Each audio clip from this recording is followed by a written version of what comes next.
تاسو خپل د فیسبوک آی ډي بالکل صفا کولای شئ. تاسو څومره پوسټونه کړی دي هغه صفا کولای شئ. په تاسو باندې چا کوم پوسټونه ټیک کړی دي هغه کتل هم شي به صفا کولای هم شي. دغه د سټوریانې شوي تاسو ته لایک ورکړي تاسو په چا کمنټ کړي تاسو فالو کړی دي ټول په یو ځای باندې کلین کولای شئ صفا کولای شئ. څنګه کولای شئ راځي چې مکمل طریقه درته وښیم چې تاسو څنګه خپل فیسبوک آی ډي صفا کولای شئ.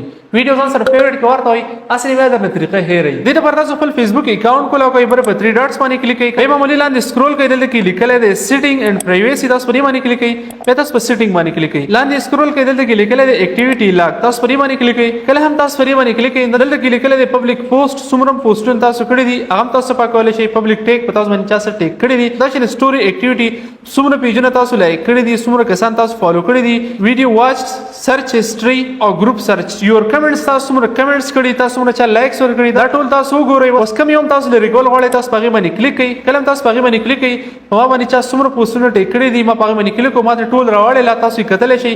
اوس تاسو ډیلیټ کولای څنګه شي بس پر آل باندې کلیک او ریموو ټیکس باندې کلیک کړئ. بیا تاسو د فیسبوک د آی ډي پاسورډ غواړئ چې آیا دا ته یې کنه خپل پاسورډ انټر کړئ او چې څومره سری صفا وشي.